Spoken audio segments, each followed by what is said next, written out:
And there we go. So now we can close that and continue with our setup. As you can see, the next window that came up in the installation is the setup support rules. It's giving you a warning about firewall not being activated, but that's fine. The most important ones that we want to worry about are the ones that are with the red X. Those we have to fix, and that will prevent you from continuing. But since this is not an issue at this point, we can go next. It's going to ask what type of engines. Remember, I said there are 4 primary engines: the data engine, the analysis, the reporting, and the integration. So we're going to, for our purposes, we'll just say next. Now, obviously, you can be selective here as to what the server wants. I'm going to select all. And then I'm actually only going to unselect analysis because we're not going to be covering analysis. And we're not going to be covering the reporting services that are related to SharePoint. So I'm going to uncheck that and then check that. For the rest of it, we may be utilizing it. Now, every DB is slightly different. Ideally, you should only select what you need for security reasons. But our purposes, since we're going to be doing SQL reporting and integration on this server, I don't want to reinstall this or reinstall that feature. So this is why I'm doing it. The shared directory is going to be the default C. That's fine for our purpose.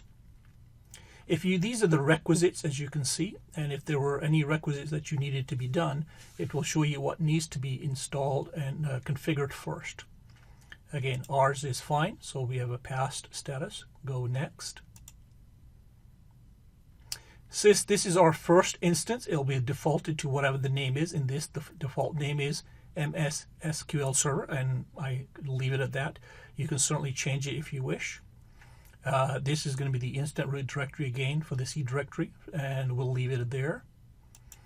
The 2 primary ones, or 4 primary ones that we're concerned about, obviously, is the data files and the log files. And again, we've already created the hard drives, and that's what we're going to see.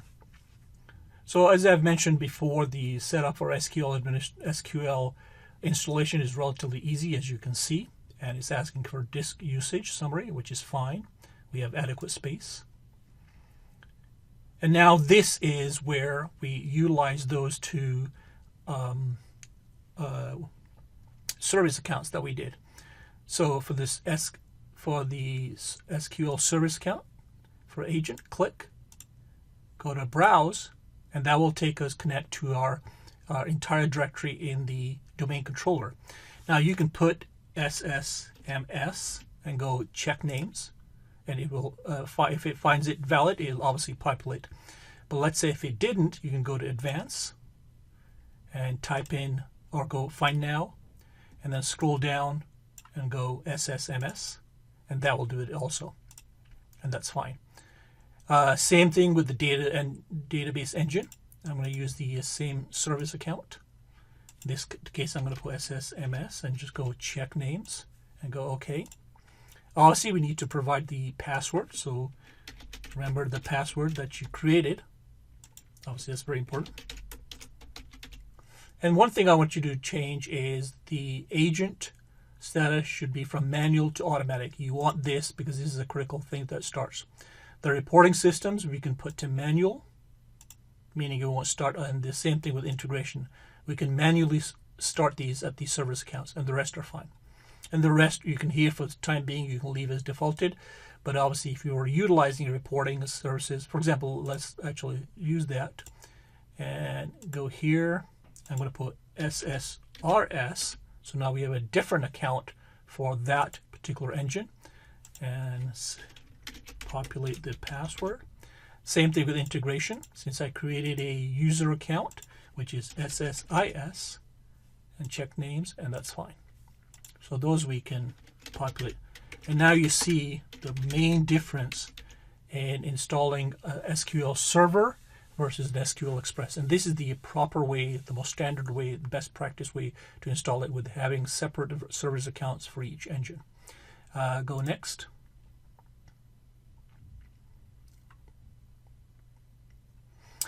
Here it will ask you for the authentication mode.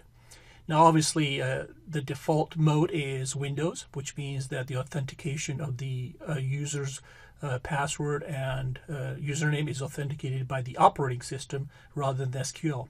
If you select mixed mode, then you'll have to, this allows you to not only do the authentication mode, but also the SQL Server will authenticate the login. I generally leave it as Windows. It's a little more safer. And the other thing to note is if applications are using it, then they'll most likely use the SA account. In that case, you will have to use mixed mode, put in SA and confirm it.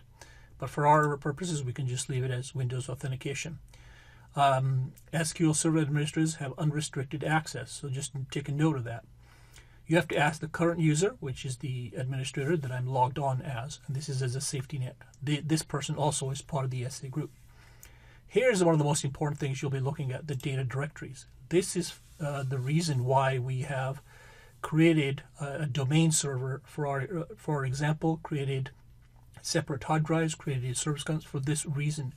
We want to get the best performance of SQL installation, and this is the way to do it. We can leave the data root directory to this drive C, but we need to change the data directory. So go here. Remember, if I click next, all these files, the database directory, the database log or LDF, the temp database and the temp database log would default to C. This is not the way you install SQL Server in a production environment. And I've seen it unfortunately too many times, but this is a very poor indicator of performance. You're going to get problems already. Fundamentally, you're putting everything on a drive C with one engine on one disk and saying everything should be configuring and running on that drive. So this is the reason why it's stressed, and I'm stressing here, you need to have separate hard drives if feasible. So let's change it. So the database directory, go here, go to drive C, and, well, I'm sorry, go to drive I, that's the one we created. Well, actually, let me just create folders here first. That may be easier for you to see. So let me go here. Let me just go to here, and now I'm going to create a folder called data files, and then I'm going to go here, and I'm going to create a folder called log files. So it'll be a little more easier to notice. And there we go. So now if I close that and just, I don't know if I can refresh it here. Well, there we go. So data files, go OK.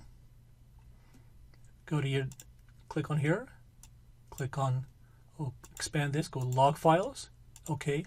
And again, if I were showing examples of how to do a temp directory, you would do exactly the same. You would create an additional hard drive for temp database directory and create an additional hard drive for log files. But for our purposes, this is fine. So go next.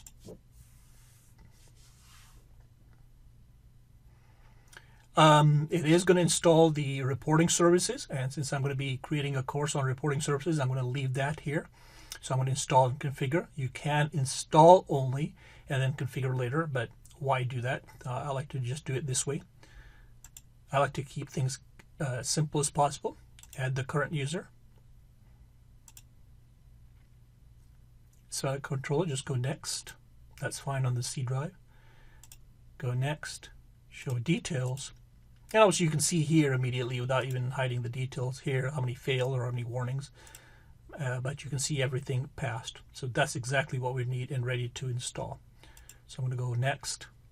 And now you look at the summary, ready to install SQL. You can go over briefly what's going to be installed and so on. Here you'll see the configuration path file here. The what's called the configuration file, ini file.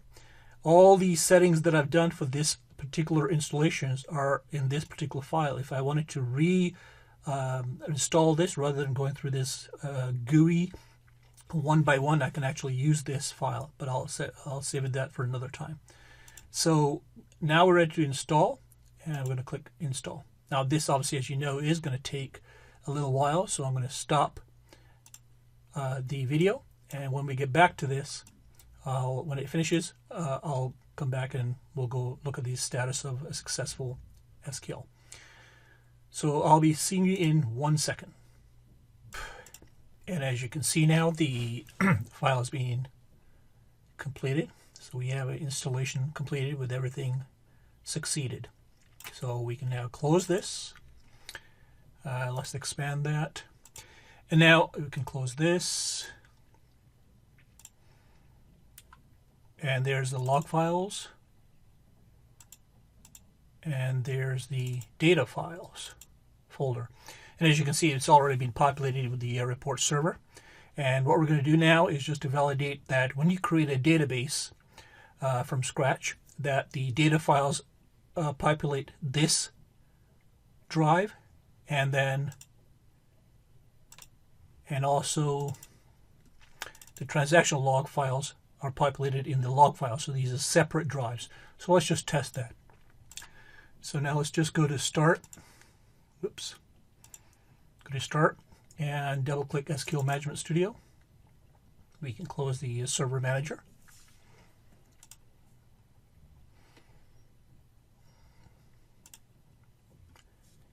Initially, it just takes a few seconds while the configurations are running in the background. So it takes a little more. We can close this. You have no need for it. So now that the SQL Server 2012 is logging on, we'll just verify that the MDF files, which are the data files, have been populated in the appropriate disks here and here. So let's log on to SQL Server. And now I'm just going to right click here on the Object Explorer, and I'm just going to go right click New Database, and I'm just going to call this Test for right now, and we'll leave everything as default. And as soon as I go OK, it'll just take a second for the database to create it. We can verify that here, the test. And now obviously if we go to the directories, we should see data files for test here, or MDF files, and it should be MDF test, and there it is. And if we go back to the L drive and log files folder, we should see the test log. And that's how you install a SQL Server in a production environment, separating the data files and the transactional log files, and if possible, separate the temp database files and the temp log files by creating their own physical hard drives. So I think I'll leave it here for now. This has probably gone longer than 20 minutes, and I'll have to split this video, but that's okay. So we've done several videos. We've done 4 or 5 videos just to get to this stage, but you can understand the importance of installing SQL Server the proper way the first time, and that's being proactive. And this will save you a tremendous amount of time and headaches if you're trying to look for performance issues. This is one of the ways to manage performance issues with the installation of SQL Server. So I think I'll leave it there, and we'll continue with the next video. So my name is Raphael, and this is how to become a production SQL database administrator.